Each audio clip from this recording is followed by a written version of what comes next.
bem? Tudo bem com vocês aí do canal? Hoje é um vídeo um pouco diferente. Eu tô aqui na UFSCar Sorocaba. Aqui, ó, Humberto vai participar do vídeo também, certo? Júlio não vai participar do vídeo, mas tá aqui também. E, bem, eu tô aqui gravando depois do evento da Noite do Solstício, que foi um evento que a gente tava fazendo na faculdade, que eu ajudei, de certa forma, a gravar uns vídeos de promoção pro evento. Eu tô aqui encerrando, né, já que esse vídeo aqui, ele contou com a participação de pessoas do Centro Acadêmico de Física, da UFSCar, e também com cenas, né, da palestra que a gente teve aqui. Então eu tô gravando isso daqui antes, rapidinho, só pra poder agradecer vocês, se vocês verem esse vídeo.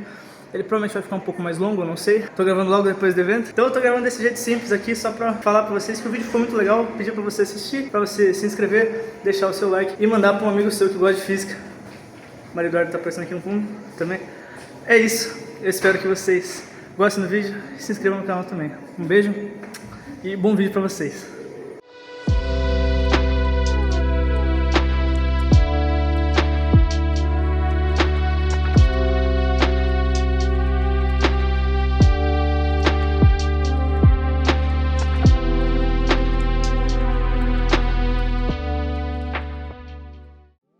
Todo mundo vê as estrelas, ou ao menos tenta, todas as noites. Entretanto, pouquíssimas pessoas sabem o que são estrelas de fato. As pessoas que sabem o que elas são, uma quantidade ainda menor sabe sobre os mecanismos e leis que explicam a sua existência. Nesse vídeo, você irá passar por uma verdadeira jornada pelo universo, explicando desde como as estrelas nascem até os possíveis destinos que elas podem tomar ao fim de suas vidas. Antes de qualquer coisa, eu preciso explicar o que é de fato uma estrela, quais são suas propriedades e o que a diferencia de todos os outros tipos de corpos celestes. Uma estrela é basicamente uma bola de gás, mas por essa definição ela ainda não está muito diferente dos outros corpos, como planetas e quase-estrelas. Todavia, estrelas possuem um diferencial, elas são basicamente um forno do universo. Nelas, diversas reações de fusão nuclear ocorrem em seu núcleo, onde a temperatura e a pressão são tão altos que os átomos de hidrogênio se fundem e formam hélio, liberando uma quantidade gigantesca de energia. É esse processo o responsável pelo brilho das estrelas, uma das mais belas características delas. Tem uma coisa extremamente interessante que vale ser citada. As estrelas são objetos extremamente massivos e por isso a gravidade exercida sobre a matéria que sustenta é colossal. Elas se mantêm em uma estrutura esférica justamente por meio da pressão gerada pelas reações de fusão nuclear descritas anteriormente. Elas evitam a própria destruição por meio dessas reações e lutam contra a força da gravidade, resultando em uma coisa chamada de equilíbrio hidrostático, onde a pressão interna gerada pelas reações é igual à força gravitacional exercida devido à grande concentração de massa dessas estrelas. Mas caso você seja uma pessoa realmente curiosa, você deve estar se perguntando: como será que essas estruturas tão impressionantes surgem? Pois bem, todo esse processo tem seu início em uma nebulosa, uma espécie de berçário estelar. A nebulosa é uma nuvem gigante de gás, composta por majoritariamente de hidrogênio. Se por algum acaso algum tipo de perturbação agir sobre essa nebulosa, a massa que a constitui vai começar a se concentrar em alguns pontos devido à ação da gravidade, formando várias regiões menores que se tornam cada vez mais densas conforme vão reunindo mais massa em seu espaço menor. À medida que esse processo tem seu início, a temperatura da região também vai se elevando. E devido à conservação do momento angular, uma propriedade que não vamos nos aprofundar aqui, a rotação das partes densas que se formam a partir da nebulosa começa a ficar cada vez mais rápida e forma-se um disco em torno do centro das regiões das densidades mais elevadas. É no meio desse redemoinho que nasce uma própria estrela. Ela ainda não brilha por causa da fusão, mas existe a energia do calor gerado pelo colapso gravitacional. Aquele disco que se formou ao redor é onde pode vir a se tornar os planetas. Quando a temperatura do núcleo já está suficientemente elevada, é aí que a mágica acontece. Os átomos de hidrogênio começam a se fundir em hélio e essa fusão, como explicado anteriormente, libera uma energia colossal que permite que a estrela comece a se aproximar do estado do equilíbrio hidrostático. É nesse instante que a própria estrela acende, quase como o coração de um bebê dando seus primeiros batimentos. Por fim, agora estável, a estrela dá início à sua longa jornada de bilhares e bilhares de anos. Meu tempo de vida é um quadrinho só. E o tempo de vida nosso, da humanidade toda, no máximo meia dúzia, ok? Não vamos esquecer que são processos que demoram milhões de anos e a gente só inventou o telescópio faz um pouquinho mais de 400 anos. Então, 400 anos atrás, como é que se observavam as estrelas? Olho nu, o dedão. Apontava o dedão para cima, mirava lá na estrela e ficava tentando calcular o ângulo do seu braço ou com um astrolábio, ou seja, tudo olho nu, ok? Então, há 400 e poucos anos atrás, Galileu foi lá, olhou para a lunetinha, viu as crateras da Lua, luas de Júpiter e falou: ó, negócio interessante, vamos começar a melhorar esse cara. Aí de luneta, evoluiu para telescópio e foi indo, ok? Foram aumentando os métodos de observação, mas é muito pouco tempo. Tá? 400 anos é nada. Dessas observações, tentar criar modelos matemáticos para descrever como é que a estrela funciona. Não existe física sem matemática. Física sem matemática é filosofia. No máximo, uma revistinha Galileu, super interessante, essas revistinhas de divulgação, ok? Que é só blá blá blá e não tem uma equação sequer. Mas também é importante. Então, pra gente, na física, vale a pena descrever o movimento por meio de uma formulazinha. Então, para descrever uma estrela, eu preciso também de matemática. Como é que eu faço? Vamos lá. Como é que se formam esses caras? Então, eu tenho uma nuvem de gás e poeira. Gás, hidrogênio, hélio, por aí vai. Poeira mesmo. E compostos, em geral, inorgânicos, ficam em suspensão no ar. Aqui eu tenho uma foto, né, com várias galáxias aqui, e tenho essa aqui, M16, que é importante pra gente, que é a galáxia da Águia, a nebulosa da Águia. Tenho um zoom, ampliei aqui, tenho essa nuvem gigantesca aqui, ok? Isso daqui não parece, mas se você for bem imaginativo, você vai ver uma águia aqui, ok? Aqui as asinhas dela, aqui as garrinhas, o biquinho, uma águia, né? Astrônomo é uma pessoa muito imaginativa. Dou um zoom de novo aqui, pego só a pontinha dela, venho e vejo essas nuvens de gás aqui brilhantes na ponta. Mais um zoom. Aqui eu percebo que esse é o tamanho do nosso sistema solar. Ó, M16, zoom, a águia está aqui, zoom, lá na pontinha, zoom, lá na pontinha, zoom, pontinha, zoom, aqui. Nós não somos nada. Okay? Isso é só para a gente ter noção do quão insignificante a gente é no universo. Ele usou filtros diferentes. O que significa isso? Bom, primeiro, nós somos, todo mundo aqui é tricromático. A gente enxerga 3 cores. São as 3 cores básicas que a gente enxerga dentro dessas 3 cores, a gente faz combinações com ela e enxerga mais isso, que a gente é tricromata. Se a gente fosse dicromata, 2 cores, a gente enxergaria, em geral, verde e vermelho, alguma coisa assim. Não tem muita variação, né? Em geral, os mamíferos que vivem em floresta têm só 2 cores, a gente vê 3. Então, a quantidade de cores que a gente vê está associada com aquilo que você percebe no dia a dia. Aí, tigre, por exemplo, a gente olha o tigre é alaranjado, certo? Aí você pergunta, como é? Que bicho vai ser laranja? A coisa mais difícil deve ser o tigre caçar, porque todo mundo vê a distância, né? Porque laranja, você vê aquele ponto laranja correndo, é o fandangos correndo. Não, um cervo no meio da floresta, o tigre é assim, ele é verde. Okay? Então o tigre, ele é verde para os dicromatas e laranja para nós. Por que ele é laranja para a gente? Porque a gente não é presa de tigre. O tigre evoluiu para ficar com aquela cor. Com aquela cor ele conseguia pegar os bichinhos que ele queria comer. Então, o filtro que você usa determina o que você vê. Em geral, quando a gente vai fazer alguma observação, né, a gente tem aqui o espectro eletromagnético. Frequência mais alta para frequência mais baixa aqui. Aquele espacinho no meio ali é onde a gente enxerga, efetivamente. Ok? Então a gente consegue ver esse espectro de cores aqui. Indo do violeta profundo aqui até o vermelho aqui. Isso aqui é tudo do espectro eletromagnético que a gente enxerga. Isso é nada, ok? Só para a gente ter uma noção, as abelhas enxergam melhor que a gente. As abelhas enxergam o ultravioleta. Ah, mas elas não enxergam o vermelho aqui. Elas só não vão pegar flores vermelhas. Elas vão pegar todo o resto de flores, ok?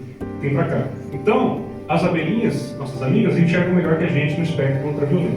E se você procurar, você vai ver que outras espécies enxergam ou mais ou menos, tá? A gente não tem nada de privilegiado, não é tão bambam assim não. Bom, vai dizer o que eu estou falando isso aqui? Porque normalmente, quando a gente vai fazer imagem de telescópio, ou a gente enxerga para cá ou para cá. Então o visível nosso aqui acaba ficando desinteressante. A gente procura nas imagens passar filtros que sejam ou de raio-x ou infravermelho. A gente consegue observar propriedades que as estrelas têm, o que as galáxias têm, que são mais interessantes para a gente. A gente consegue ver energias em comprimentos diferentes de onda. Okay? Quando a gente está falando de espectro eletromagnético, a gente está falando de energia. Então eu vejo as diferentes contribuições de energia que aquela galáxia tem. Se eu fico só no visível, eu não vejo quase nada. Okay? Então a gente tem que procurar os filtros. Então aqui, por exemplo, tenho, né, como a gente não vê estrelas formando um momento zero, né, a gente tem aqui só alguns exemplos do que seria, né, provavelmente a formação de uma estrela. Então aqui, o que você tem? Você tem um ponto luminoso que foi colocado um filtro aqui na frente. Okay? A gente coloca um filtro aqui para poder tampar essa parte mais luminosa e poder observar, que é como se estivesse olhando para o Sol e tampasse o Sol com o dedo. Você tampa o centro aqui e você observa como é que ela projeta a fotosfera dela. Aqui também é a mesma coisa, e aqui e aqui. Essas imagens aqui são todas do Hubble. E, em particular, essa imagem aqui de baixo, ela foi refeita pelo James Webb. Okay? Essa HH30 aqui, ela foi refeita agora recentemente pelo James Webb. Então aqui é a mesma imagem, ok? Do Hubble, no espectro visível aqui. Aqui o James Webb em infravermelho também, e aqui no comprimento de onda de milímetros. Tá? Então essa imagem aqui do James Webb é muito melhor, muito mais representativa da situação real do que aquela do Hubble. A gente tem que lembrar que o Hubble já tem 30 anos, né? E o James Webb está novinho em folha. Então, o que ele tem feito, o James Webb, pela gente? Ele tem mostrado imagens da evolução de galáxias e de estrelas que a gente não tinha acesso com o Hubble. Okay? Os filtros que o Hubble usava eram ótimos na época. 30 anos depois já não são mais tão bons. Então ele está trazendo para a gente uma quantidade de informação gigantesca. Ele conseguiu filmar, da última vez que eu estava lendo alguma coisa sobre, faz umas 2 semanas atrás, 3 semanas atrás, ele tinha fotografado galáxias que tinham 300 milhões de anos depois do Big Bang. Então, galáxias inteiras formadas 300 milhões de anos depois do Big Bang. Claro, não eram galáxias gigantescas, mas eram galáxias. E aí vem a grande pergunta: se uma estrela demora 3, 4, talvez 5 milhões de anos para se formar, como é que se faz para formar 100 mil estrelas em tão pouco tempo? 300 milhões de anos. Aí alguma coisa de talvez os nossos modelos de formação não estejam corretos. Mas é o que nós temos. E as estrelas, mais ou menos, quando você olhava a temperatura delas e a luminosidade, tinha uma relação, ok? Relação de temperatura e luminosidade. Aquela equaçãozinha que eu mostrei agora há pouco. Eles perceberam que havia uma relação direta de temperatura e luminosidade. Como é que funciona isso aqui? A gente chama essa linha aqui de sequência principal. A linha aqui é a sequência principal. Então, em geral, as estrelas estão nessa faixa aqui, ok? Aqui são as mais luminosas, estão nessa região, as menos luminosas lá embaixo, ok? E o nosso Solzinho está aqui no meio, é uma estrela branca, ok? Nosso Sol não é amarelo não, é branco. Então ele está nessa região aqui. Tem as gigantes vermelhas que estão aqui, super gigantes ali, as gigantes azuis, aqui as anãs brancas, né? Então é um diagrama, ele ajuda a gente a entender como é que a relação de luminosidade e temperatura se dão. Em geral, as estrelas seguem essa sequência principal, mas tem estrelas que não seguem. Então lá em cima ou aqui embaixo, ok?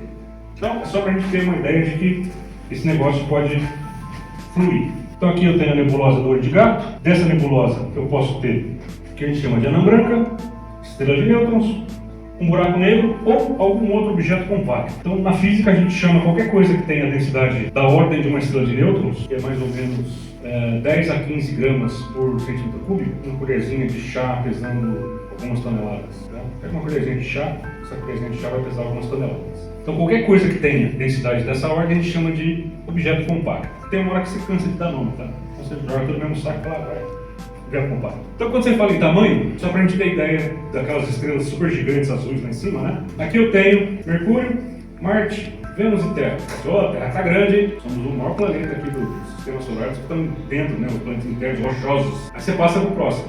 Terra, Netuno, Urano, Saturno e Júpiter. Já não somos tão grandes assim. Próximo. Júpiter, lá na pontinha. Wolf 359, é um planetóide gasoso, foi descoberto já faz bastante tempo, inclusive. Aí, em comparação com esse planeta, o Wolf 359, a gente tem o Sol e a gente tem Sirius. Sirius é grande, caramba. Sirius, Pollux. Pollux fica na constelação de Gêmeos. Pollux e Castor, né, são as duas estrelas. Então aqui a gente tem Pollux, Arcturus, Aldebaran. O Aldebaran, a gente já sumiu lá, tudo bem? A gente já desapareceu. Olha o nosso tamanhozinho. A gente não é nada ali. Aqui é Aldebaran. Primeiro lá embaixo, Aldebaran. A próxima, Rigel, Antares, Betelgeuse. Betelgeuse, Mu Cephei, VV Cephei-A e VY Canis Majores. Então a gente está falando de estrelas que têm 100, 200 vezes a massa do Sol. A gente está falando de estrelas que estão... Lembra, eu falei que o Sol nosso vai chegar na órbita, quando virar uma gigante vermelha, na órbita provavelmente de Marte ali, né? Próximo de Júpiter, talvez. Essas estrelas já chegam e não estão na fase gigante. Elas são colossais, elas têm massas gigantescas. Então, provavelmente, quando elas colapsarem, elas vão se tornar buracos negros. Então, a gente está falando de massas muito grandes.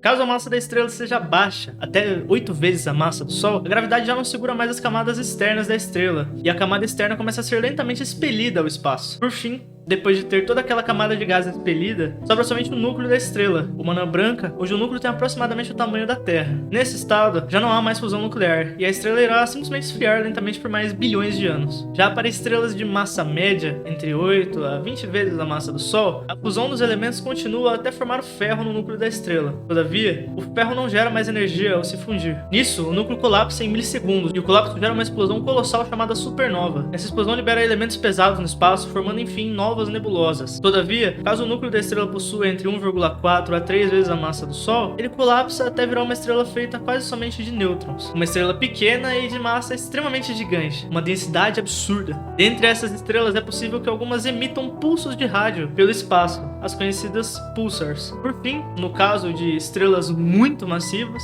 maiores que 20 vezes a massa do Sol, a estrela colapsa violentamente e o núcleo excede a 3 massas solares. Nesse caso, a gravidade vence de tudo, até mesmo da luz. Uma região onde a gravidade é tão intensa que nada pode escapar dela, o conhecido buraco negro. Sendo possível detectar um buraco negro somente pelos seus efeitos gravitacionais, como raio-x emitidos por matéria sendo engolida. Como é que ela pode acabar também? Um buraco negro, ok? Você tem estrelas maiores que vão colapsar e vão dar origem ao buraco negro. O buraco negro a gente sabe já da lenda, né? Todos os filmes de ficção que a gente já viu na vida, que nada escapa, nem mesmo a luz. Mas isso não quer dizer que a luz, antes de chegar lá, não vai reclamar, ok? Ela vai, antes de cair no buraco negro, ela vai, não quero cair, né? Óbvio.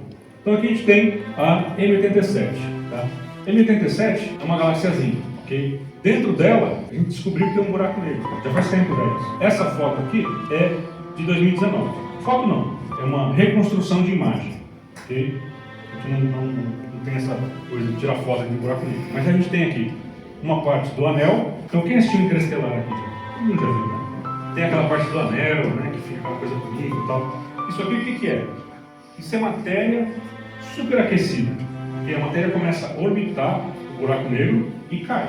A hora que ela cai, ela desaparece. É o ralo da pia, vai embora. Mas antes dela cair, ela vai atritar. E quando ela começar a atritar, ela vai produzir calor. Então o que a gente consegue enxergar é o calor. Essa imagem é de 2019. Essa imagem aqui é de 2023. E ela foi feita com a ajuda de IA. Então o pessoal usou, não o ChatGPT, claro, usou uma IA profissional, ok? E ele fez a refiltragem dos dados. Então ele mostrou que, na verdade, esse anel ele é mais estreito e a parte do buraco é maior. Okay? Então isso aqui foi feito com IA, ajuda de IA. Supernovas. O que são supernovas? Agora a gente volta lá no comecinho da palestra. Eu falei, ó, a gente consegue chegar até o ferro. Mas a gente sabe que existe ouro, chumbo e vai. Okay? Como é que esses caras são feitos? Eles são feitos em eventos de supernova. Quando a estrela colapsa e explode, nessa explosão ela faz a fusão de um monte de elemento químico. Ela faz toda a tabela periódica. Okay? Ela percorre todo o resto da tabela periódica que a gente não tinha. Deixa eu mostrar a tabela periódica. Então a gente vai aqui, só para a gente ter. Né? No processo normal, numa estrela normal, a gente vai chegar até aqui, na tabela. Então o nosso Sol vai chegar aqui, vai produzir aqueles lá, esses daqui, e morre aqui. Ok? Todo o resto, ele não vai conseguir. Todo o resto vai ser feito via supernova, ou em proximidades de buraco negro. Quando você vê as colisões ali e tal, matéria que não cai, conseguir escapar, vai com certeza fazer parte desse restante da tabela aqui. Então a pergunta é, bom, se o nosso Sol só chega até aqui, como é que tem ouro na Terra? Como é que tem chumbo? Como é que tem plutônio? Já tem uma estrela aqui próxima da gente que explodiu. Previsão mais modesta é que nós somos a terceira geração de estrelas nessa região. Então, na região que nós estamos aqui, já houveram pelo menos mais outras 2 estrelas anteriores que entraram em evento de supernova, explodiram, ejetaram todo esse restante da tabela periódica, pela quantidade que a gente tem na Terra e na Lua, e os rochosos ali, Marte, Mercúrio e Vênus, a quantidade é grande. Inclusive, no nosso Sol a gente tem esse resto de elementos também. Então, na verdade, para chegar até a gente já teve eventos aqui nesse sistema solar. Nós somos a evolução de sistemas solares anteriores. Okay? Então, o nosso sistema solar é uma evolução de outros sistemas. Nós não somos únicos e intocáveis, a gente é uma evolução. Okay? Nosso Sol ele foi feito de outras estrelas. Nós somos a terceira geração já aqui. Nosso sistema foi feito então pelo resto de outras estrelas. Então todos nós somos o que o Carl Sagan falou lá nos anos 70. Todo mundo aqui é poeira de estrela. Foi o Carl Sagan que falou. Ele estava parafraseando o famoso do Paul. Ou seja, nós somos poeirinha, ok? As estrelas fazem a gente e a gente faz as estrelas. Isso é um ciclo infinito, não vai acabar tão cedo. Infinito não vai acabar tão cedo pra gente. Provável que o nosso Sol se extinga, daqui a 5 milhões de anos, a gente vai embora, mas ele vai entrar em processo em outras coisas da região do entorno nosso e vão produzir outras coisas, outras estrelas e por aí vai. Okay? É um processo que pode ser meio triste, mas não é legal, é divertido. Bom, ou seja, que as estrelas evoluem, algumas de forma pacífica, outras de forma um pouco mais voluntariosa. Em geral, para a gente, as interessantes são as voluntariosas, né? Aquelas que produzem reações que são energéticas, porque é delas que a gente vai tirar o combustível para poder fazer todo o restante. Então, as estrelas pacíficas, aquelas que são, né, as estrelas marrons e as estrelas vermelhas, elas não são interessantes, porque elas têm um tempo de vida muito longo. A gente não vai conseguir estudar. Uma estrela que dura 30 bilhões de anos e fica do mesmo jeito durante 30 bilhões de anos, que interesse eu tenho de estudar um negócio desse? Só se for para ver quanto tempo ela vai ter de vida. Mas fora isso, ela não vai ter nenhuma sobressalto, ela não vai, a vida pacata, tranquila. A gente não quer uma vida dessa, a gente quer uma vida conturbada, agitada, não é? Então a gente vai estudar gigantes, ok? Por fim, ao mesmo tempo que ficamos impressionados por termos tantas coisas incríveis assim espalhadas pelo mundo, também somos tão insignificantes em relação a essas que precisamos dar nossas vidas para obter meros avanços científicos, que ainda parecem arranhar somente a superfície daquilo que chamamos de verdade. Talvez tudo aquilo que observamos do universo seja apenas uma pequena fração do que existe, e, além dos limites da visão, exista um mundo infinito de possibilidades para novas descobertas. Talvez, além das fronteiras da nossa visão, não exista nada além de sonhos mortos de pessoas que buscam desbravar a existência e o seu significado a todo custo. No fim, só nos resta sentar e apreciar o belo mundo no qual tivemos a grande sorte de nascer. Aquilo que para alguns pode parecer em primeira instância algo negativo, é na verdade um grande banquete aos ouvidos e mentes daqueles que entendem que, talvez, o maior sentido da vida esteja em não haver um sentido pré-estabelecido, e que você, como um homem significante, esteja totalmente livre para definir o seu próprio sentido.